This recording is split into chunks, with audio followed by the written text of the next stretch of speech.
दोस्तों, बड़ी मुश्किल से आना हुआ नई दिल्ली। दिल्ली आते समय मुझे ये नहीं पता था कि मुझे उस प्राचीनतम स्थल पर पहुंचना होगा जो आज मैप पर या मानचित्र कह लें, उसके ऐसे ऐसे जगहों पे चर्चा की जाएगी जो ऐतिहासिक और प्राचीनतम पर्वत माना जाता है, अरावली पर्वत। हम इस समय मौजूद हैं नई दिल्ली के पास में, और नई दिल्ली के पास में ही है अरावली पर्वत।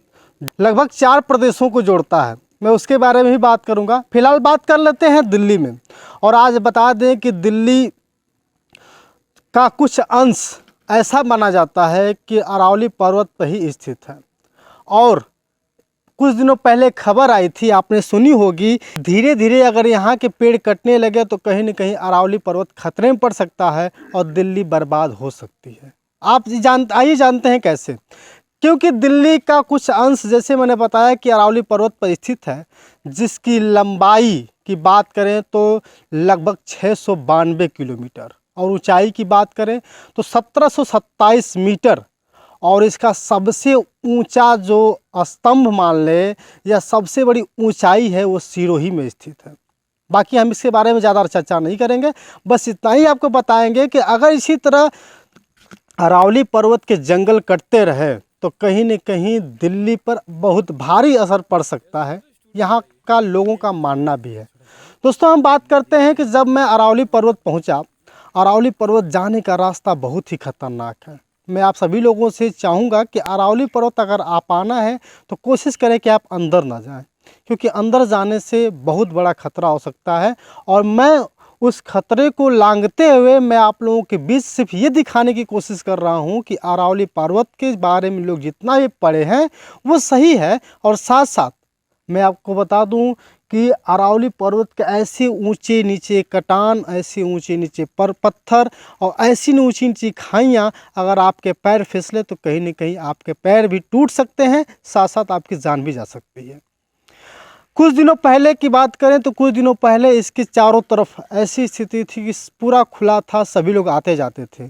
मगर आज स्थिति बहुत ही नाजुक बन चुकी है और इसे चारों तरफ कटीली झाड़ियाँ लगा दी चुकी हैं, और कटीली झाड़ियों के साथ साथ कटीले तार भी लगाए गए हैं ताकि लोग अंदर प्रवेश ना कर सके। लोगों का कहना था कि आए दिन यहाँ पे कई हत्याएँ होती रहती थी। ये हकीकत सी बात है कि हत्याएं हो सकती है, क्योंकि अगर कोई यहाँ पे आकर 1 घंटे के लिए या दिन भर के लिए छिप जाए तो शायद उसका मिलना मुश्किल हो जाए। आप सोच सकते हैं कि उसकी हत्या हो जाएगी तो वो कितने सालों बाद मिलेगा, इसका भी प्रयास नहीं किया जा सकता। अगर कोई व्यक्ति हेलीकॉप्टर से या हवाई जहाज़ से भी खोजने की कोशिश करे तो वो नहीं मिल सकता, क्योंकि इतना यहाँ पे दलदल भी है और इतनी यहाँ खाइयाँ हैं कि उसका अंदाज़ा लगा पाना बहुत ही मुश्किल है। बाकी बात कर रहे थे हम अरावली पर्वत के उस ऊंचे स्तंभ की। ऐसा बताया जाता है कि जो दिल्ली का लाल किला है, दिल्ली का जो संसद भवन है, दिल्ली का कुछ ऐसा संगम विहार जैसा मान लें, तो ये दिल्ली अरावली पर्वत पर ही स्थित है। दूसरी बात, सबसे बड़ी बिल्डिंग की बात हम करते हैं तो सबसे बड़ी बिल्डिंग भी अरावली पर्वत पर ही मौजूद है। और बहुत से लोग जामा मस्जिद के बारे में जानते हैं। जामा मस्जिद, दोस्तों, जामा मस्जिद भी इसी अरावली पर्वत पे स्थित है। अरावली पर्वत की जितनी भी कटीली झाड़ियाँ हैं उसको काटे नहीं और आगे बिल्डिंग बनाने से बचें, क्योंकि आने वाले समय में पूरे दिल्ली पर बहुत बड़ा संकट मंडरा सकता है। क्योंकि यही एक पर्वत है जिससे सहारे आज जो है कि दिल्ली में अधिक रूप से पानी नहीं आता है, और दिल्ली उसी तरह से अभी भी सही है। नहीं तो जिस दिन पर्वत काट दिया जाएगा तो आने वाले बहुत से ऐसे जानवर, आने वाले बहुत सी ऐसी कठिनाइयाँ दिल्ली वालों को झेलनी पड़ सकती है। दूसरी बात, बहुत सारे बिल्डर हैं, सोचते हैं कि मुझे किसी तरह करके अरावली पर्वत का टुकड़ा टुकड़ा काट करके हम इसको जो है कि कहीं बिल्डिंग बनवा लेंगे। तो मैं आपसे भी कहना चाहता हूँ कि उस घर को ना बर्बाद करें जिस घर में जानवर रहते हैं, और उस जानवरों की सुरक्षा सरकार भी करती है। और मैं आपसे भी कहना चाहूँगा कि आप उनकी ज़िंदगी अगर बर्बाद करते हैं तो कहीं ना कहीं हमारी और आपकी भी ज़िंदगी खतरे में पड़ सकती है। दूसरी बातें फिर से मैं कहना चाहूँगा कि हमारे देश के प्रधानमंत्री महोदय और इस दिल्ली सरकार से भी कहना चाहूँगा कि खतरा तब तक ही है जब हम किसी चीज़ को खुला छोड़ते हैं। जैसे जेल खाने में बंद कैदियों को बाहर निकलने के लिए आप बड़ी बड़ी चारदीवारियाँ लगा सकते हैं, उसी तरह अरावली पर्वत को बचाने के लिए मैं आपसे निवेदन करता हूँ, प्रार्थना करता हूँ और अपने तरफ से जितना भी बन सकता है उतनी कोशिश करता हूँ कि मेरी बातें आपको समझ में आई होंगी।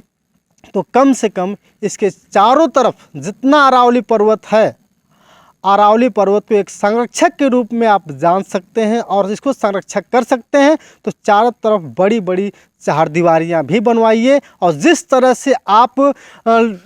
से आप खजुराहो के मंदिर की व्यवस्था करते हैं, सुरक्षा करते हैं, जिस तरह से आप अयोध्या मंदिर की सुरक्षा करते हैं, जिस तरह से आप तुगलकाबाद को सुरक्षा करने की पूरी जिम्मेदारी लिए हैं, तो उसी तरह अरावली पर्वत को भी सुरक्षा करने की पूरी तरह से जिम्मेदारी लीजिए। क्योंकि जिस रास्ते से मैं गुजरा हूँ वो रास्ता बहुत ही खतरनाक था। मैं किस तरह से अपने आप को बचाते हुए, किस तरह से मैं अपने आप को अपने कुछ साथियों के साथ इस अरावली पर्वत के अंदर घुसा, ये बहुत ही खतरनाक थी।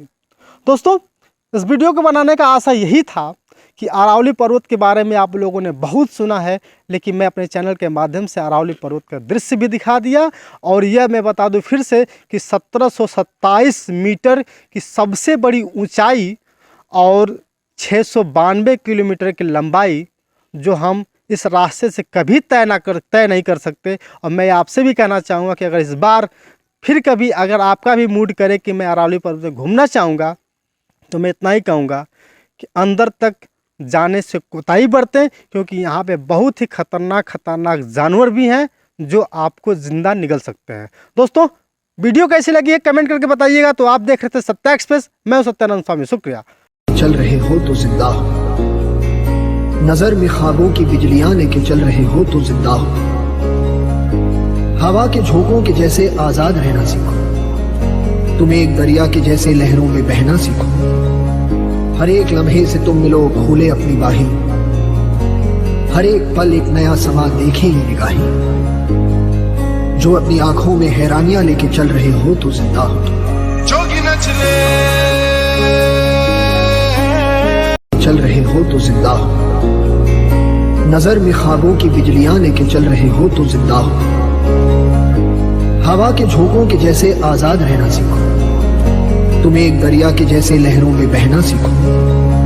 हर एक लम्हे से तुम मिलो खोले अपनी बाहें, हर एक पल एक नया समा देखे ये निगाहें। जो अपनी आंखों में हैरानियां लेके चल रहे हो तो जिंदा हो। जोगी न चले